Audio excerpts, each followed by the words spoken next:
भद्रामि शुभगे त्वं जीव शरदां शतं मङ्गलम्।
স্থাপনা মুচিলৈ শৰাইখন পাতিবা জ্বলাবা চাকি ধূপ ধূনা মন ভাই লগাবা কাকুতি ঘোষা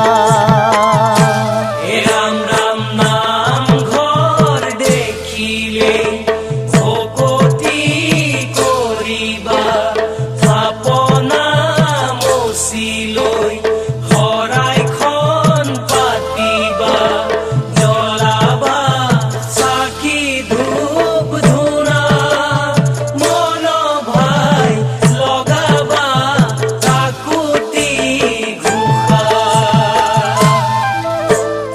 ভকতক দেখিলেই আদৰি আনিবা পদূলি মূৰতে চৰণ ধুৱাই দিবা সাদৰি পাৰিবা ধৰা মন ভাই সেয়াই হ'ব ভকতৰ সেৱা সেয়াই হ'ব ভকতৰ সেৱা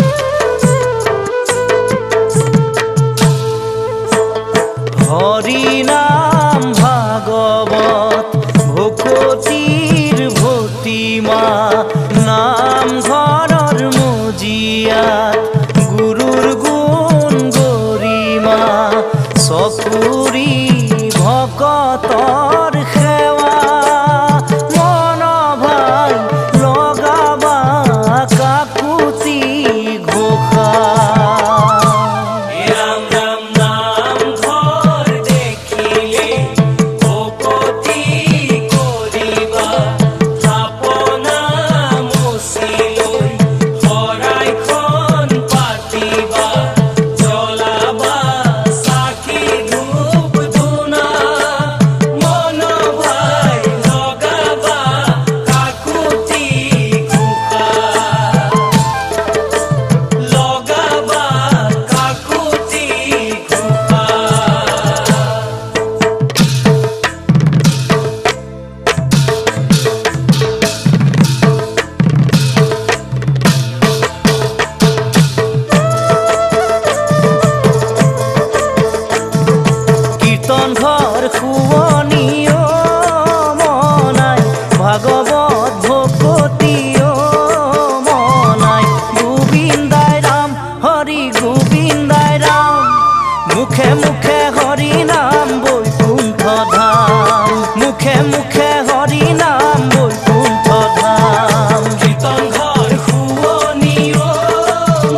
মুখে মুখে হৰি নাম বৈকুণ্ঠ ধাম, মুখে মুখে হৰি নাম বৈকুণ্ঠ ধাম। কীৰ্তন ঘৰ শুৱনি মনাই, ভাগৱত ভকতি মনাই, গোবিন্দাই ৰাম হৰি গোবিন্দাই ৰাম, মুখে মুখে হৰি নাম বৈকুণ্ঠ ধাম, মুখে মুখে হৰি নাম বৈকুণ্ঠ ধাম, মুখে মুখে হৰি নাম বৈকুণ্ঠ ধাম।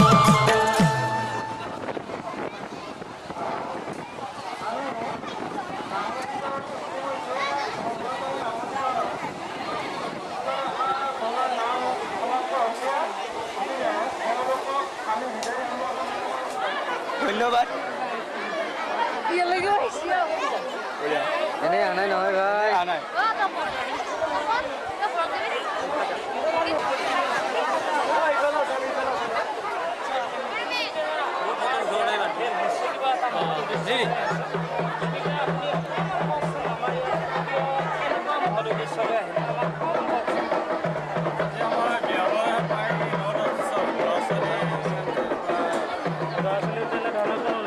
এনে আপোনালোকে কোনোবাই কৈছেনে যে ইয়াত আহিলে হেনো আপোনালোকৰ গম পাইছে?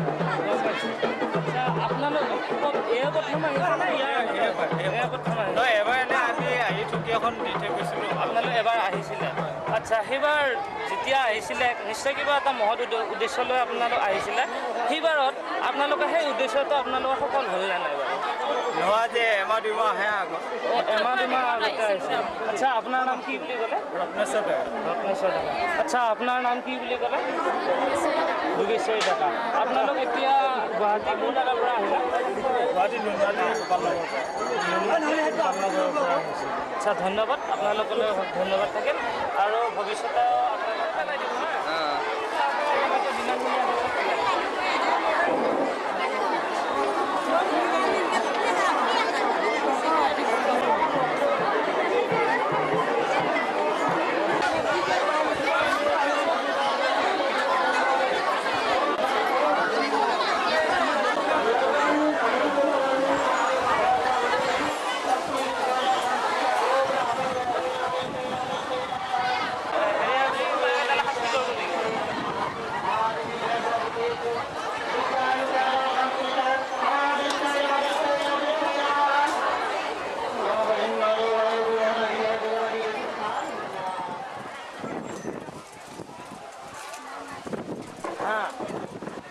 নতুনকৈ আহিছে নেকি SFMটো? আমি শুনাই নাই।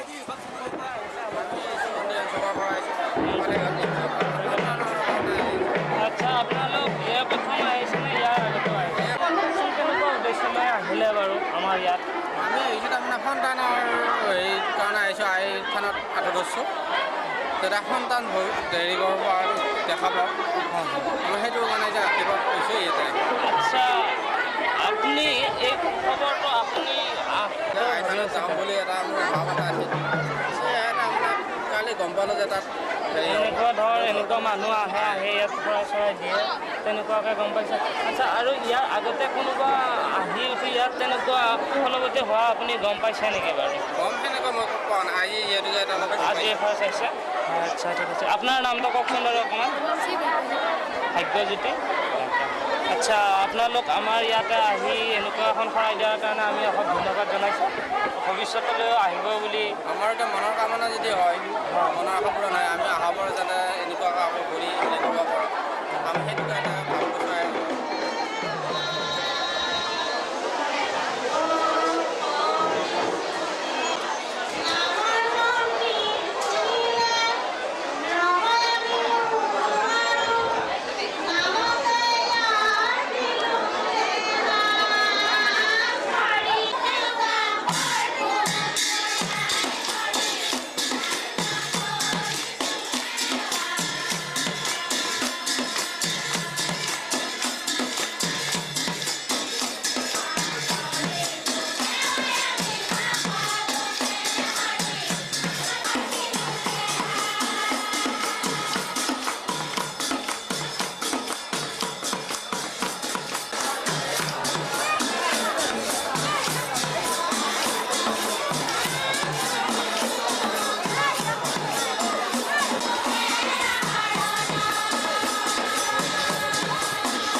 উদযাপন সমিতিৰ সভাপতি সেয়ে আপোনাক দুআষাৰ কথা দিব বিচাৰিছোঁ। আমাক আপুনি এতিয়া প্ৰথমে কচকীয়া থানৰ বিষয়ে অকণমান বহলাই কওকচোন। আচ্ছা, কচকীয়া থানখন ঐতিহ্যপূৰ্ণ। আমাৰ ককা আজু ককাৰ দিনৰ পৰা এই বস্তুটো চলি আহি আছে আৰু ইয়াৰ ঐতিহ্য যেতিয়া ইয়াত নিশ্চয় কিবা এটা আছে। সেই কিবাটোৱে হ'ল ইয়াত কিছুমান অসাধাৰণ কাম হয়। যেনে ধৰি লওক কোনোবাই কিবা এটা মনোমাঞ্চা বিচাৰিছে, সেইটো পূৰ্ণ হয়। তেনে ঠিক আজিয়ে কেইজনমান আহিছে, তেওঁলোক সন্তানহীনা, তেওঁ সন্তান লাভৰ কাৰণে আহিছে, হয়তো সেইটো কাৰ্যকৰী হ'ব। আমাৰ আগতেও এনেকুৱাকৈ আহিছে 2-4জন সন্তানহীনা আহিছে। কাৰোবাৰ ল'ৰা ছোৱালী মাত নোলায়, কাৰোবাৰ হয়তো বহুদিনীয়া বেমাৰ থাকে। সেই বেমাৰবিলাক তেওঁলোকৰ আৰোগ্যৰ কাৰণে বিচাৰে আৰু সেইটো কাৰ্যকৰী আমি দেখা পাইছোঁ। সেয়ে আমি ভাবোঁ এই থানখনৰ দ্বাৰা কিছুমান আমি নাভবা কিছুমান কাৰ্যসিদ্ধি হয়। সেইকাৰণে এই থানখনৰ প্ৰতি মানুহৰ এতিয়া বহুলভাৱে প্ৰচাৰিত হৈছে, গোটেই অসমতে হৈছে আৰু অসমৰ পৰা নানাজনৰ যাত্ৰী আহি ভিৰ কৰিছে। এতিয়া আজিও আমি দেখিছোঁ হাজাৰ হাজাৰ যাত্ৰী আহি আমাৰ ইয়াতে উপবিষ্ট হৈছে আৰু তেওঁলোকৰ এটাই লক্ষ্য হ'ল তেওঁলোকৰ যিটো অভাৱ বা যিটো ভুগি আছে সেইটো পূৰ্ণৰ কাৰণে তেওঁলোকে আজি নৈবেদ্য বঢ়াইছে। কোনোবাই পাৰ বনাইছে, কোনোবাই ডিম বনাইছে, কোনোবাই কল বঢ়াইছে। ঠিক এনেধৰণে এই বস্তুটো আজি বহু বছৰৰ পৰা চলি আছে, কিন্তু আজি 10 বছৰমানৰ পৰা এইটো বহুলভাৱে প্ৰচাৰ হৈছে, যিটো নেকি গোটেই অসমতে এইটো প্ৰচলিত হৈছে। গতিকে আমাৰ এই যিটো থান এইখন কিন্তু এতিয়ালৈ চৰকাৰৰ ফালৰ পৰা আমি কোনো অনুদান পোৱা নাই বিশেষকৈ। এটা আমি পাইছিলোঁ আজি 2 বছৰ আগতে, ইয়াৰ স্থানীয় যিজন কাউন্সিলৰ তেওঁ 40,000 টকা এটা দিছিল, সেইদি আমি এই ঘৰটো কৰিছিলোঁ। তাৰ বাদে আমি বিশেষ একো পোৱা নাই। কিন্তু থানখনৰ এই মহত্বৰ কাৰণে দৰ্শকৰ ভিৰটো কোনোদিনে কমা নাই। আৰু এয়ে নহয়, প্ৰত্যেক দিনে ইয়াত সদায় নৈবেদ্য চলি থাকে, নাম প্ৰসংগ সদায় চলি থাকে, কিন্তু ইয়াত কোনো দেখনীয়াৰ একো ঘৰ দুৱাৰ আমি কৰিব পৰা নাই। আৰু এই পচকীয়া থানখন হৈছে পচকীয়া পুখুৰীৰ নামত। আৰু পচকীয়া পুখুৰীটো কেতিয়াৰ পৰা আছিল আমি সাধাৰণ ক'ব নোৱাৰোঁ, কিন্তু বহু বুৰঞ্জীবিদে ক'ব খোজে যে আৰিমতৰ দিনতে এই পুখুৰীবিলাক হয়তো হৈছিল। সেই আৰিমতৰ দিনত হোৱা বুলি আমাৰ এটা ধাৰণা আহে, কিন্তু আমাৰ তেনেকুৱা বুৰঞ্জীমূলক হেৰি নাই, অৰ্থাৎ প্ৰমাণ নাই। থানখন শীতলা থান হয়, শীতলা দেৱীৰ থান। শীতলা দেৱীৰ থান। আমি নাৰী ৰূপে আদ্য শক্তিক আমি ইয়াতে পূজা কৰোঁ। গতিকে এই আদ্য শক্তিটোৰ ওপৰত আমাৰ এটা গধুৰ বিশ্বাস আছে যাতে এই বস্তুটো মানে আমাৰ যিবিলাক আমাৰ অভাৱ বা আমাৰ আমি যিবিলাক প্ৰাপ্য বিচাৰোঁ সেইটো পূৰ্ণ হয় আৰু হোৱা দেখিছোঁ। এইটোৱে থানখনৰ বিশেষত্ব। আচ্ছা, এই ধাৰণা কৰে বাৰু থিয়া নাম, পচকীয়াৰ নাম। পচকীয়াৰ নামটো মই আগতে কৈছোঁ যে পচকীয়াৰ নামটো কেনেকৈ হ'ল আমি এইটো সাধাৰণ কোনো বুৰঞ্জীবিদৰ পৰা পোৱা নাই। আমাৰ দৰঙত এজনে বুৰঞ্জীবিদ আছিল, তেওঁ দীনেশ্বৰ শৰ্মাদেৱ ব্যাসপ্ৰধান। তেখেতেও কিন্তু ইয়াৰ সঠিক সিদ্ধান্ত দিব পৰা নাই যে পচকীয়াৰ নামটো এনেকৈয়ে হৈছিল। আৰু আমাৰ অসমৰ অন্য যিবিলাক বুৰঞ্জীবিদ আছে তেওঁলোকেও পচকীয়াৰ নামটো ক'ৰ পৰা হ'ল কেনেকৈ হ'ল কিন্তু আমি সঠিক উত্তৰটো আমি দিব নোৱাৰিম। গৱেষণা চলাইছে, এতিয়াও গৱেষণা। কিছুমানে হয়তো এনেকুৱাও ক'ব খোজে যে এটা বহুত পচতীয়া গছ আছিল, পচতীয়া গছ সকলো ৰোগীৰ কাৰণে অত্যন্ত উপকাৰী, ঔষধি গুণ থকা। ঔষধি গুণ থকা মানে আমাৰ সেই ঔষধি গুণৰ ফলতে এই অজস্ৰ পচকীয়া আছিল, পচতীয়া গছ আছিল তেতিয়া সেই পচতীয়াৰ পৰা পচকীয়া হ'ব বুলি আমাৰ এটা ধাৰণা আহে, কিন্তু সেইটো কোনো বুৰঞ্জীয়ে আমাক আজিলৈ কোৱা নাই। পুখুৰীটোত যিটো অৰ্থাৎ পানীয়ে তাত 40 বিঘামান আছে। তাত বাদেও ইয়াতে নাই বুলি আৰু 80-90 বিঘা মাটি আছে। থানৰ অধীনত আছিল। আমাৰ অধীনত ঠিক নহয়, গোটেই এইটো গভৰ্ণমেণ্টৰ মানে সৰ্বচৰণীয়া পইচা আছে। তাৰপিছত এতিয়া পচকীয়া হাইস্কুলখন হৈছে, পচকীয়া এম ই হাইস্কুলখন হৈছে, তাৰপৰা সিফালে পচকীয়া বৰমপুৰ পঞ্চায়তখন হৈছে, আৰু কি নামঘৰ এটা হৈছে। ঠিক তেনেকুৱা গোটেই মিলি মোৰ অনুমান 100 বিঘা বা 150 বিঘা কম নহয়, কিন্তু আমি সঠিকটো কমাই লওঁ। আচ্ছা, আমি এতিয়া দেখিছোঁ যে আগতে পচকীয়া পুখুৰীত এটা ডাঠ পিটনি আছে, কিন্তু এতিয়া আমি এইবাৰ দেখিছোঁ যে একদম সম্পূৰ্ণ মুকলি হৈছে। এতিয়া এই পৰিৱেশটো কোনে আনিলে বাৰু, বা এই পিটনিখিনি কোনে চাফা কৰিলে, আমাক অকণমান ক'ব নেকি বাৰু? আচ্ছা, এইটো বস্তু আচলতে আমি কৰিব পৰা নাছিল, যে এইটো বহু লাখ টকাৰ কাৰবাৰ। কিন্তু আজি কিছুদিন আগৰ পৰা ভাৰত চৰকাৰে এখন আঁচনি লৈছিল, এনৰেগা আঁচনি বুলি। এই নিশ্চিত নিয়োগ আঁচনি। ৰাষ্ট্ৰীয় গ্ৰাম্য নিশ্চিত নিয়োগ আঁচনি। এই আঁচনিখন ভাৰত গভৰ্ণমেণ্টে আৰম্ভ কৰিছে আৰু সেই প্ৰভাৱটো অসমতো পৰিছে। গতিকে অসমৰ যিবিলাক জিলা আছে প্ৰায়বিলাক জিলাতে এই যিটো এনৰেগা ৰাষ্ট্ৰীয় গ্ৰাম্য নিয়োগ নিশ্চিত আঁচনিৰ যিটো হেৰি এই পচকীয়াটো তাৰ ভিতৰত পৰাৰ কাৰণে চৰকাৰে বৰ্তমান প্ৰথম হেৰিত 25 লাখ টকাৰ এটা ইয়াতে অনুদান দিছে, আৰু সেই অনুদানৰ 25 লাখ টকাই দিয়ে এই যিবিলাক নেকি অৰ্থাৎ পিটনি অৰ্থাৎ পিটনিখিনি তুলিবৰ কাৰণে যিটো হেৰি ছিষ্টেম আমাৰ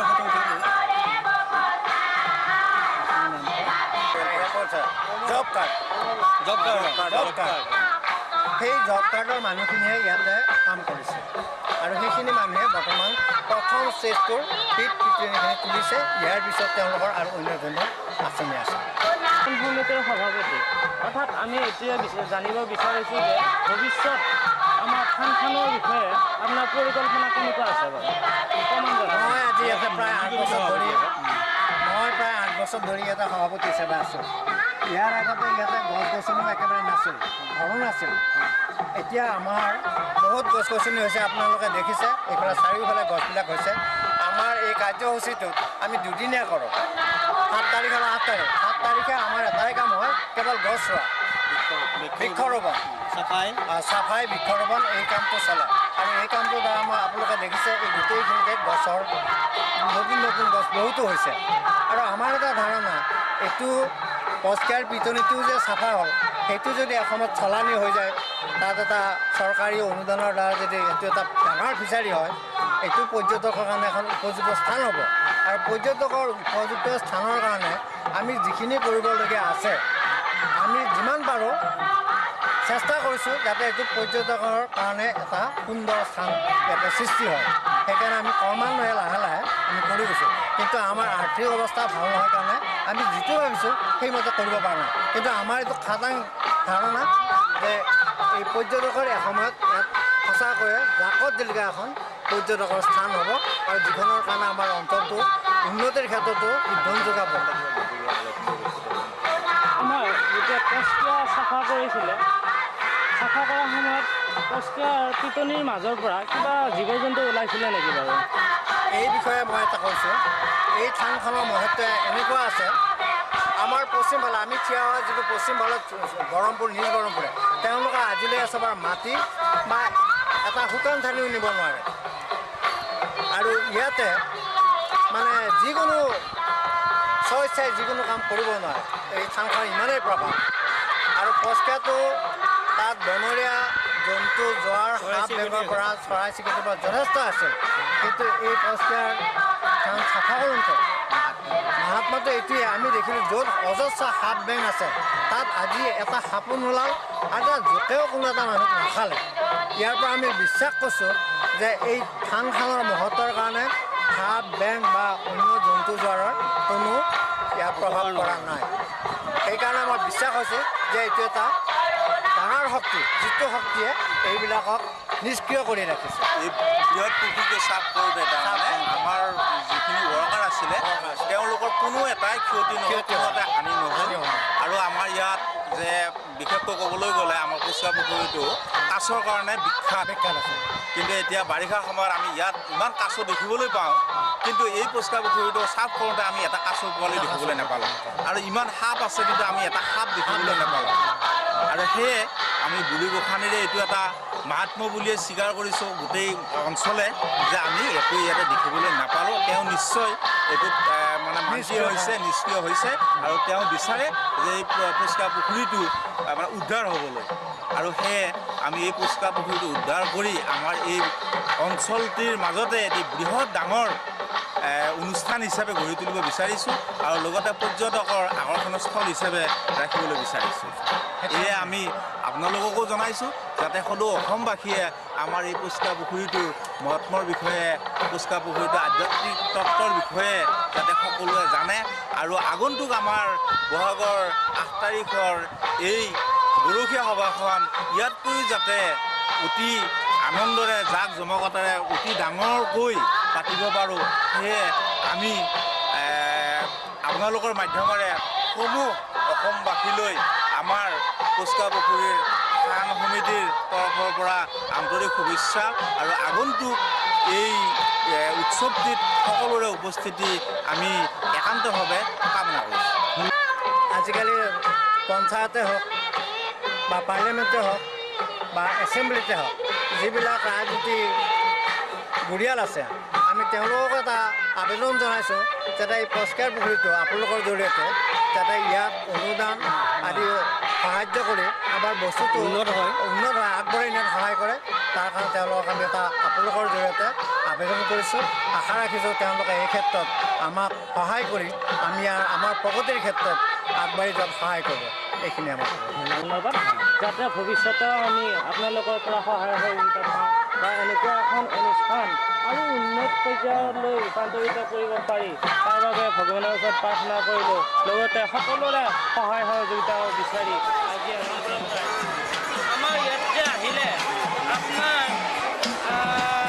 কিবা মহৎ উদ্দেশ্যলৈ নিশ্চয় আহিছে অকণমান কওকচোন আমাৰ আগত কেনেকুৱা উদ্দেশ্যলৈ আহিছে মোৰ ইচ্ছা মানে ঘৰখনৰ কাৰণে মোৰ মালিকৰ বা পৰিয়ালটো গোটেইখিনি ভালে কুশলে যাব লাগে সেইটো উদ্দেশ্যলৈ আহিও পোৱা নাই এবাৰে প্ৰথম আহিছোঁ আগতে আহি পোৱা নাই মোৰ মন্দিৰটো দেখাই নাই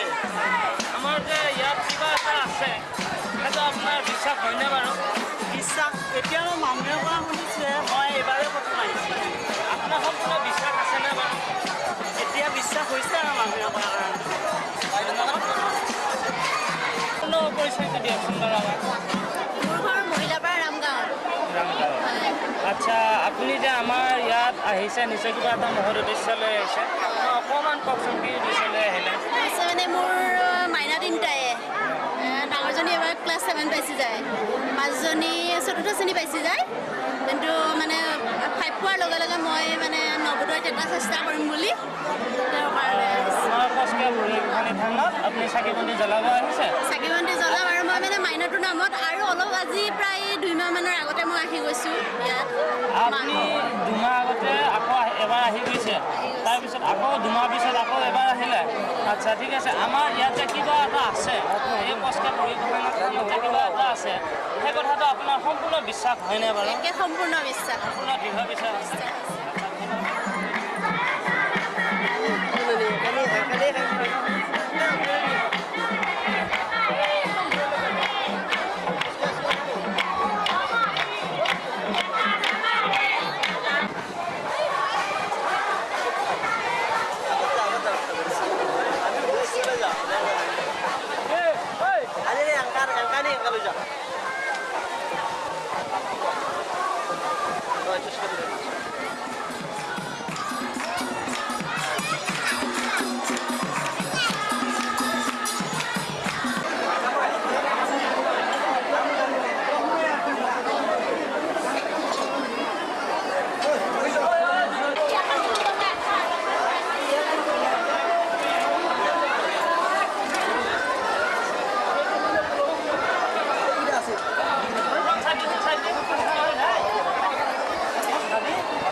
তাত বহিলৈ যদি আমি বহা জেগাৰ পৰা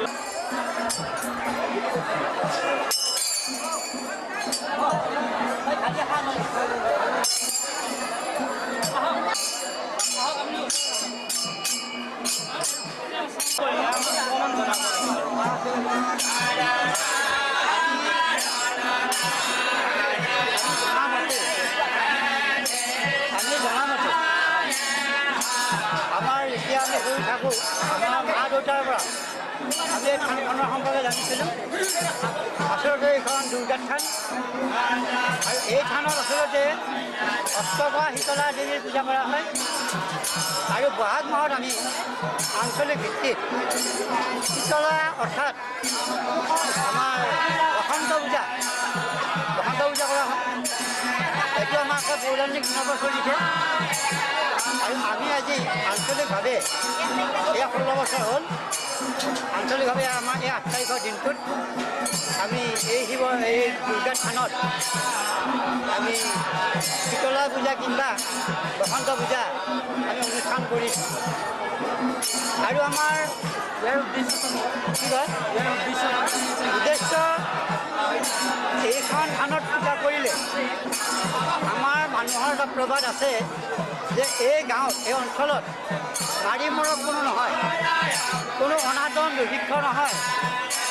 আৰু বহাগ বিহুৰ লগতে সংলগ্ন, বহাগ বিহুত গৰু ধুৱাব নোৱাৰে, গৰু বিহু পাতিব নোৱাৰে, গৰু বিহু পাতিলে গৰু বেমাৰ আজাৰ মৰি যায়। সেইকাৰণে আমাৰ ইয়াত গৰু ধোৱাৰ নিয়ম ইয়াত নাই। আৰু এই বিহু সন্দৰ্ভত লগ লাগে আমি বসন্ত উৎসৱ পূজাই 8 তাৰিখত পালন কৰোঁ। গতিকে আমাৰ উদ্দেশ্যটো হ'ল সকলোবিলাক শান্তিত থাকক, আমাৰ দেৱীয়ে সকলোকে সমভাৱে দৃষ্টি ৰাখি সকলোকে যাতে কুশলে ৰাখে, সেইটোৱে হ'ল আমাৰ উদ্দেশ্য। আৰু এইটোকে আমাৰ আগত ৰাখি আমি ইয়াত এই পূজাখন কৰি আছোঁ। আচ্ছা, এই পূজাটো আজি 16 বছৰ হ'ল বুলি ক'লে নে? 16 বছৰ আগত এই পূজাটো কেনেকুৱাভাৱে কৰা হৈছিল নে নাই? আপুনি অকণমান কওকচোন। আমি সৰু থকা দিনত ইয়াত মানুহ পাতলীয়া আছিল, গোটেই জংঘল আছিল। এনেকুৱাকৈ অনুষ্ঠান কৰি আঞ্চলিকভাৱে আহিবৰ কাৰণে মানুহৰ গোট নাছিল। কিন্তু ইয়াত আমি সৰুকালিৰ পৰা আমি অন্ততঃ 8-10 বছৰৰ পৰাই ইয়াতে আমি মাহ প্ৰসাদ খাইছোঁ, শৰাই খাইছোঁ। ইয়াত অনুষ্ঠান প্ৰতিষ্ঠান হৈছিল। অঞ্চলত যদি কাৰোবাৰ বিয়া হয়, বিয়াৰ ওপৰ দিনা ইয়াত বিয়াহৰ ওজা কৰিছিল, পাতিছিল দৰাপক্ষই বা কইনাপক্ষই, আৰু তাতো আমি মাহ প্ৰসাদ খাইছোঁ। তেনেকুৱাকৈ আছিল। এতিয়া ভোট নাছিল, ভোট নাই কাৰণে আঞ্চলিকভাৱে হোৱা নাছিল। কিন্তু ডেইলি ইয়াত শৰাই আহিছিল, মানুহে ভাৱ ভক্তি কৰিছিল। আজি সৰুৰ পৰাই দেখিছোঁ। আৰু আমি আজি 16 বছৰে হ'ল ইয়াত যদি আমি আঞ্চলিকতা কৰিছোঁ, সেইটো 16 বছৰ। এই 16 বছৰে আমি আঞ্চলিকভাৱে আচ্ছা, এই থানখনৰ ভৱিষ্যত পৰিকল্পনা কেনেকুৱা বাৰু?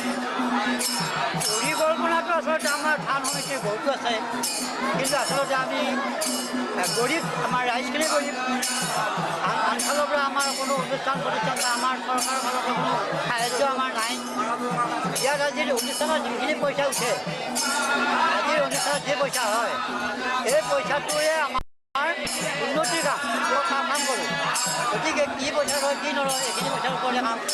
গতিকে আছে, যদি চৰকাৰে আমাক দৃষ্টি দিয়ে, চৰকাৰৰ পৰা যদি আমি অনুদান দিয়া পাওঁ, নিশ্চয় ইয়াত এদিন বহলভাৱে ইয়াত প্ৰচাৰ হ'ব, হয়তো অনুষ্ঠান প্ৰতিষ্ঠান বহুত হ'ব, মন্দিৰ হ'ব। আৰু আমি এতিয়া আশা ৰাখিছোঁ, আমি এতিয়া মণিপুত কৰা নাই, কিন্তু মণিপুত আগতে আছিল। আগতে আমাক মণিপুত কৰিব দিয়ে নে নিদিয়ে? যদি মণিপুত কৰিব দিয়ে, তেন্তে আমি আঞ্চলিক ৰাইজে এইবিলাক মণিপুত বনাম বুলি আমি আশা ৰাখিছোঁ। কিন্তু আচলতে আমাক ভগৱতী আমাক দিব লাগিব, তেতিয়া আমি পাৰিম। আমি নোৱাৰিম। আৰু এটা কথা সুধিব বিচাৰিছোঁ আপোনাক, আমাৰ যিবিলাক নজোৱান উঠি আহিছে তেওঁলোকক আপুনি কিবা ক'ব বিচাৰে নেকি বাৰু? তেওঁলোকক আমি সদায় আহ্বান কৰিছোঁ।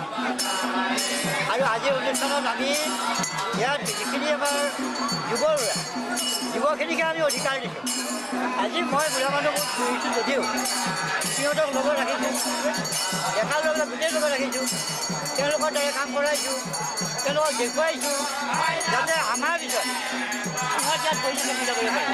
এইটো আমাৰ উদ্দেশ্য। আপোনাৰ পৰা কথাখিনি গম পাই আমি বহুত সুখী। আমাক অকণমান শীতলা দেৱীৰ শ্লোকেৰে আমাৰ এই বস্তুভাই থানখন যাতে আৰু উন্নত হয়, অকণমান আপুনি এটা শ্লোকেৰে আমাৰ সমাজখিনি ঘোষণা কৰিব বুলি। আচ্ছা, আমাৰ এইখন দেৱী যেতিয়া, দেৱীৰ মূল মন্ত্ৰ হৈছে আমাৰ শক্তি, শক্তিৰ অধিকাৰী, বিদ্যাৰ অধিকাৰী আৰু শান্তিৰ অধিকাৰী। ধন্যবাদ। সেইকাৰণে আমাৰ বীজ আছে যে ইয়া দেৱী সৰ্বভূতেষু শক্তিৰূপে সংস্থিতা নমস্তেই নমস্তেই নমো নমঃ। ইয়া দেৱী সৰ্বভূতেষু মাতৃৰূপে সংস্থিতা নমস্তেই নমস্তেই নমস্তেই নমো নমঃ। ইয়া দেৱী সৰ্বভূতেষু বিদ্যাৰূপে সংস্থিতা নমস্তেই নমস্তেই নমস্তেই নমো নমঃ। এইকেইটা আমাৰ বীজ। এই মন্ত্ৰতে আমি তেওঁক আৰাধনা কৰিছোঁ। আমাক শক্তি দিয়ক, বিদ্যা দিয়ক, স্থিতি দিয়ক। এইটোৱে হ'ল আমাৰ তেওঁৰ ওচৰত আমাৰ কামনা। কথা ধন্যবাদ।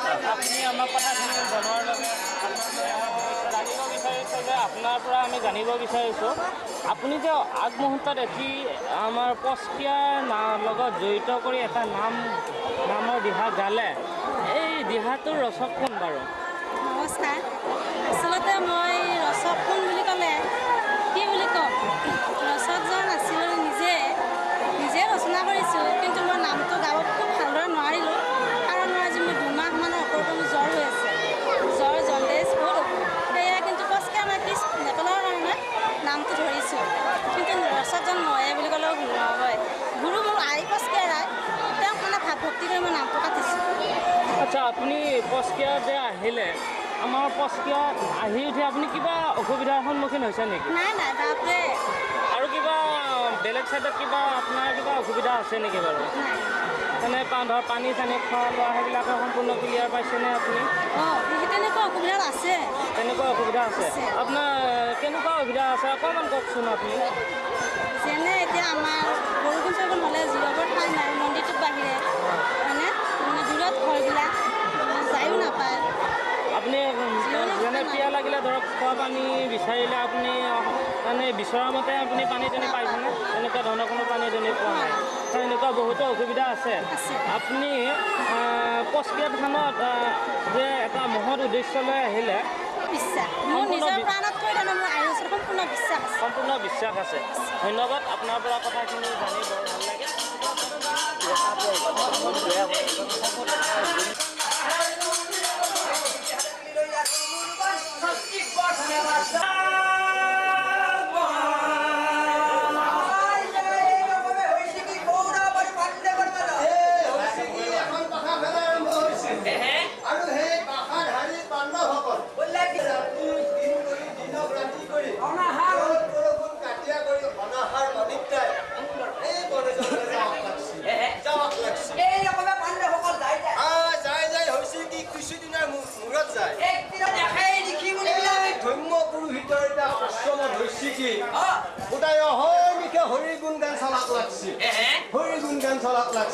ধৰ্মৰা যুধিষ্ঠিৰে যেই যায় সেই যেতিয়া এনে সুন্দৰ মুহূৰ্ত সুন্দৰ দৃশ্য যায় দেখা পালা এতিয়া ধৰ্মৰা আমাৰ এনে পুৰস্কাৰ থানা হৈছে ল'ব লাগিব এই বুলি লাহাকে ধৰ্মৰা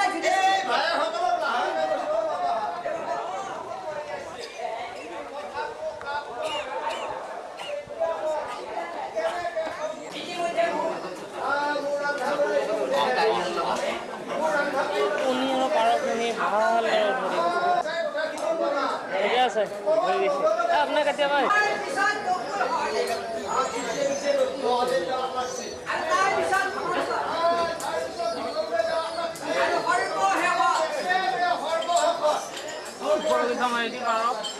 বাহৰ গছত পৰি থকা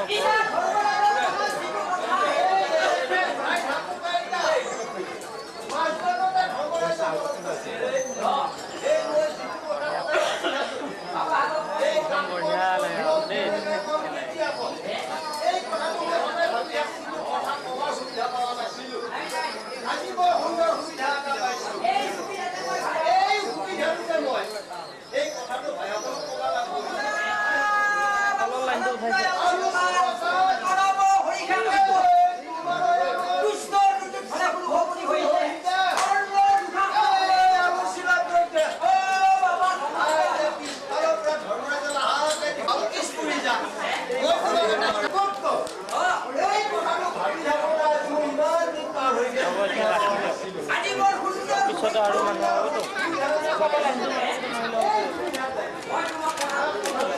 হয় আমাৰ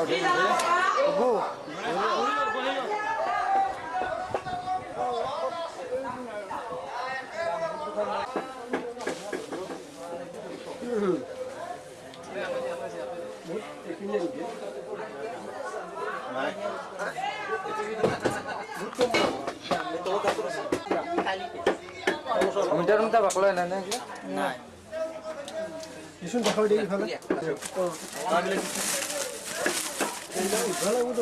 এই তামোলৰ ফালে দিবি একবাৰ আৰু আমাৰ সম্পাদক দুটা দিবি একবাৰ বহি থকা পূজাৰী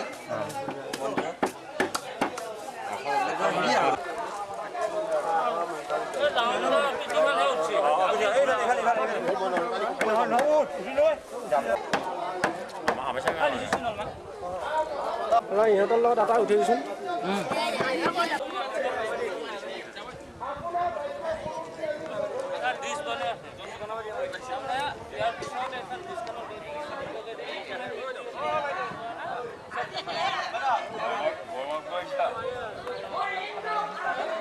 সেইবাবে আমি আপোনাক কথা এটা সুধিব খুজিছোঁ এই অনুষ্ঠানখন কিমান চনৰ পৰা ইয়াত এনেকৈ গঢ় লৈ উঠিছে আচলতে আমাৰ যিটো পৰ্ব এই পৰ্বটো 1993 চনৰ পৰা অনুষ্ঠিত হয় ৰাজহুৱাভাৱে কিন্তু ইয়াৰ বহু বছৰ আগৰ পৰাই ইতিহাসে ঢুকি নোপোৱাকৈ তেতিয়াৰ পৰাই আমাৰ ইয়াত এই নৈবদ্য সেৱা আজি চলি আছিল তো আমি গোটেই আঞ্চলিক ভিত্তিত 1993 চনৰ পৰা আমি এইটো প্ৰচলিত কৰি আহিছোঁ আৰু এইবাৰ আমাৰ ৬ষ্ঠদশ বাৰ্ষিক অধিৱেশন হিচাপে আমি উদযাপন কৰিছোঁ আমি প্ৰত্যেক বছৰে দুদিনীয়া কাৰ্যসূচীৰে আমি এই অনুষ্ঠানটি চলাই আহিছোঁ আচ্ছা আপোনাক আৰু এটা কথা সুধিব বিচাৰোঁ আপোনাৰ এই পস্কা থানখনৰ ভৱিষ্যত পৰিকল্পনা কি বাৰু?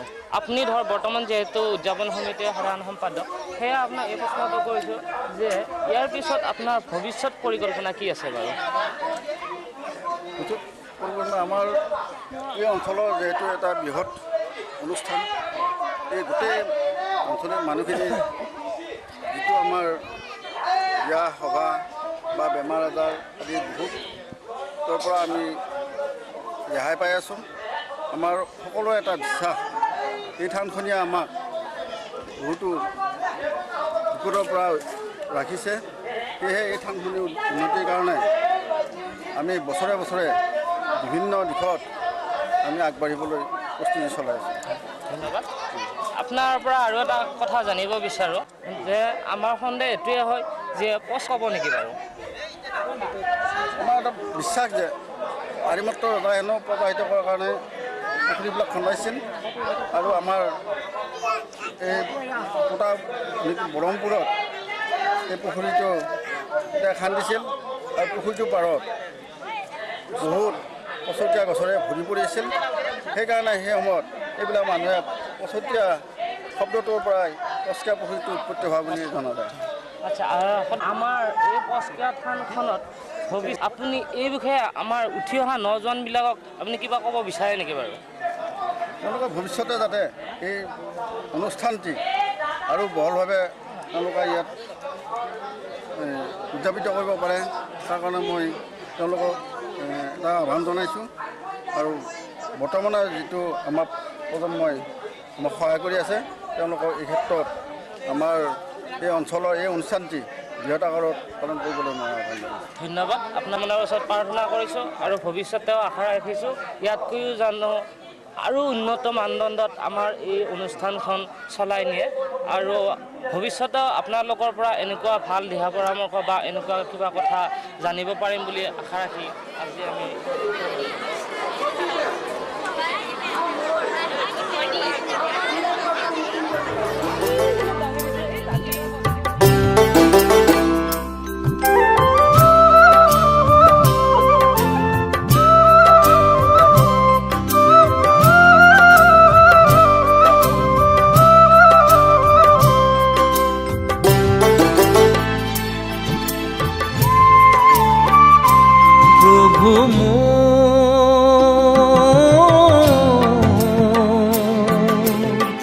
তুমি দাতা প্রভু মোর, তুমি দাতা,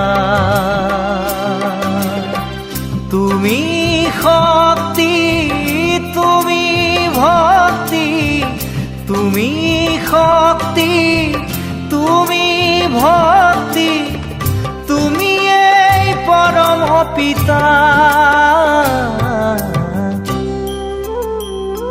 প্রভু মোর, তুমি এই দাতা প্রভু মোর, তুমি এই দাতা।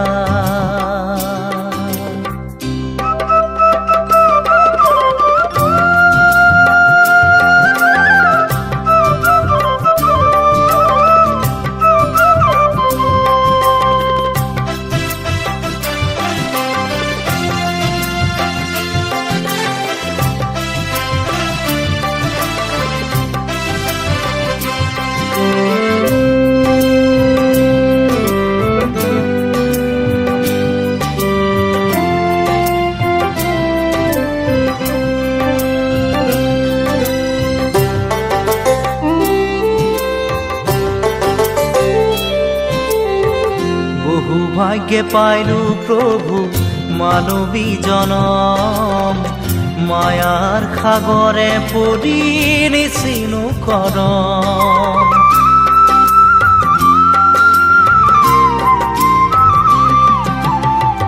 বহু ভাগ্যে পাইলু প্ৰভু মানবী জনম, মায়াৰ সাগৰে পৰি নিচিনু কৰম। তোমাৰ মহিমা প্ৰকাশ কৰিয়া তোমাৰ মহিমা প্ৰকাশ কৰিয়া ৰাখা জগত পিতা ৰাখা জগত পিতা তুমি দাতা প্ৰভু মোৰ তুমি দাতা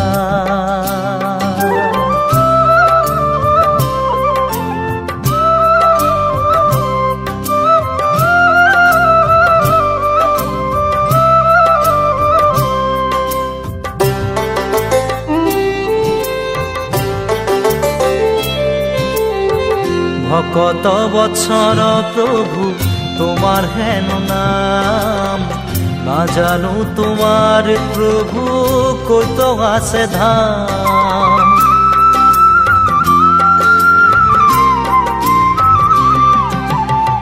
ভকত বছর প্রভু তোমার হেন নাম না জানো তোমার প্রভু কত আছে ধাম বিচিত্র তোমার মায়া বুঝিব নোৱাৰো বিচিত্ৰ তোমাৰ মায়া বুঝিব নোৱাৰো রাখা মাধব ধাতা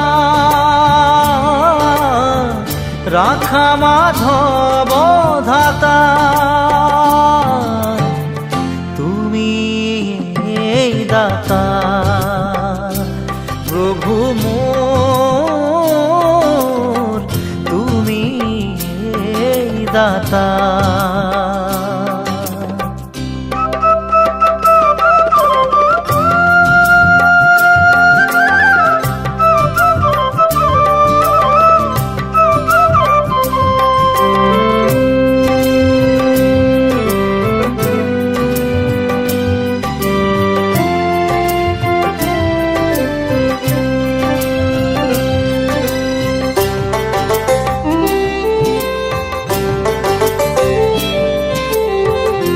তোমার শরণে প্রভু মুখ দিয়া ঠাই তোমার শরণ বিনে আমি নিরুপায়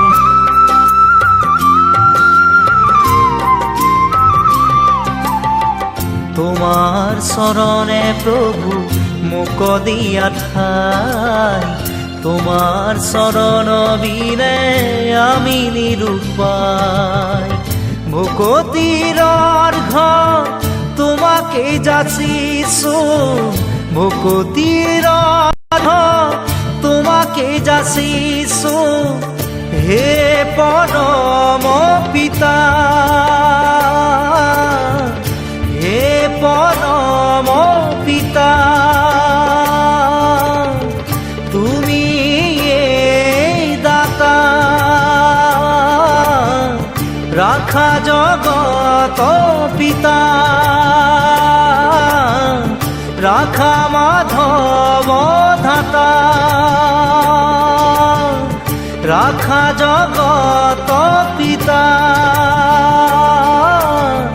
হে পরম পিতা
এই জনাই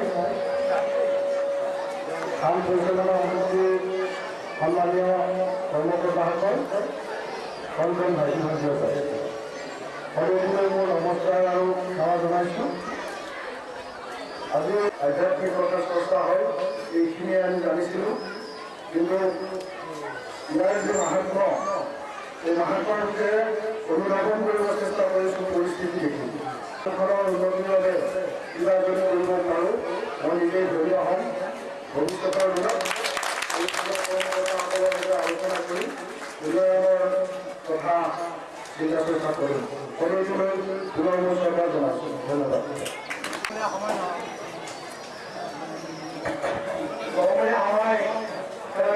আমাৰ সময় আহিলে আৰু তেখেতক উপস্থিত হোৱাৰ কাৰণে আমি তেখেতক ধন্যবাদ জনাইছোঁ আৰু এই বিষয়ে কাৰ্যসূচী আমি ইমান সামৰি মাৰিছোঁ। এতিয়া কথা হ'ল আমি প্ৰসাদ বিতৰণ কৰিম।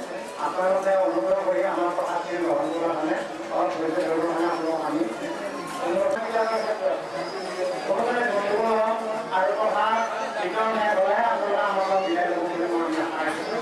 আৰু ইমানখিনি কাৰ্যসূচী ঠিক 8 তাৰিখতে ঠিক আনন্দে প্ৰতি বছৰে আমাৰ কাৰ্যসূচীটো হয়, কিন্তু এনেধৰণে ৰাতিপুৱা হয়, ৰাতিপুৱা আহে আৰু এতিয়াও আহিছে। এতিয়া আপোনালোকক শুভেচ্ছা জনাইছোঁ।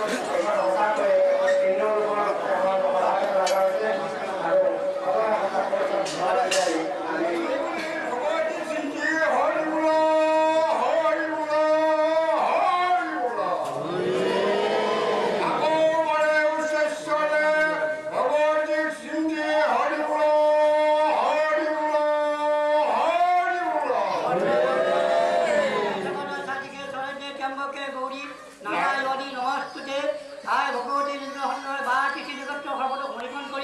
গৃহে বহু ধৰণৰ ধান্য বৃদ্ধি কৰি মনৰ বাঞ্ছিত ফলে ব্ৰহ্মাণ কৰক। ইয়া দেৱী সৰ্বভূতেষু শক্তিৰূপেণ সংস্থিতা নমো তস্যৈ নমো তস্যৈ নমো তস্যৈ নমো নমঃ।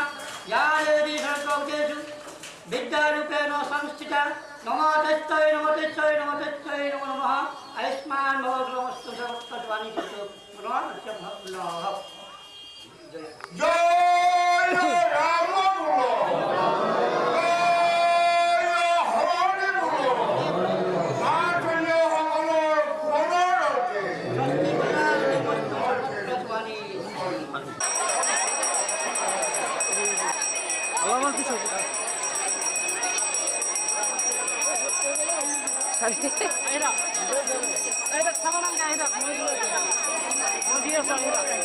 এটা ক'ত দিবি দিব পাৰিলোচোন এতিয়া আকৌ প্ৰসাদ এটা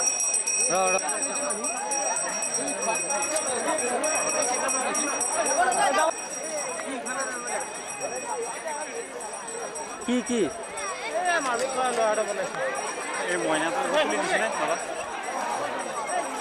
মইনাটো একবাৰ তুলি দিছে। অঁ বাছ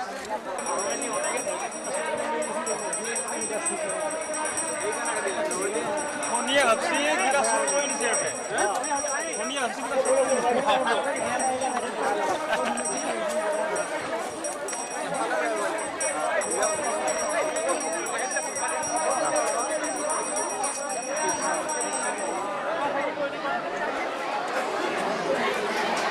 মিনিটমান ৰাখি দিবি কিবা যদি আৰু পইচা মাৰি দিম।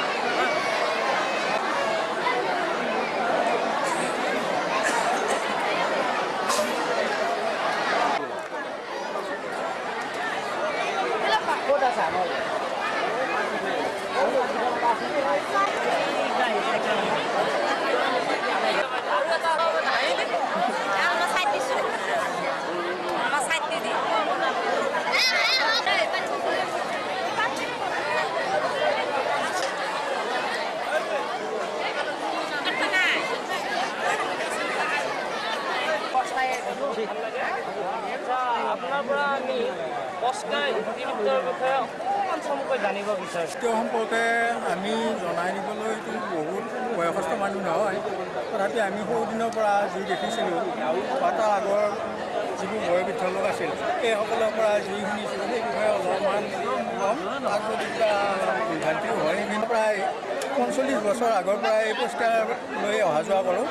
আৰু এই পৰিষ্কাৰখন তেতিয়া চাৰিওফালৰ পৰা হাবি জংঘলে আগুৰা আছিল। অকল পুখুৰীটোৱে নহয়, যিটো মেইন পুখুৰী তাৰ বাহিৰে চৌহদৰ যিটো অঞ্চল গোটেইটো ইয়াত মানুহে প্ৰৱেশ কৰিব নোৱাৰা অৱস্থাতে জানো বুলিয়েই এগৰাকী আমাৰ এই অঞ্চলৰ বিশিষ্ট কংগ্ৰেছ কৰ্মী, ত্যাগবীৰ সমাজকৰ্মী স্বৰ্গীয় জীউৰাম ডেকাদেৱ, তেখেতেও অৱশ্যে আমি বাঘৰ দৰে ভয় কৰিছিলোঁ। তেখেত যেতিয়া আমাৰ কাষেৰে পাৰ হৈ গৈছিল, আমি আনকি ৰাস্তাত তেখেতে কৈছিল তেখেতৰ হেনো ইয়াতে জন্ম নহয়, ব্যাসপাৰাত জন্ম, তথাপি এই পৰিষ্কাৰ বিষয়ে কৈছিল যে আৰিমত্ত ৰজাই হেনো খুন্দিছিল এই পুখুৰীটো 14 শতিকাৰ শেষ।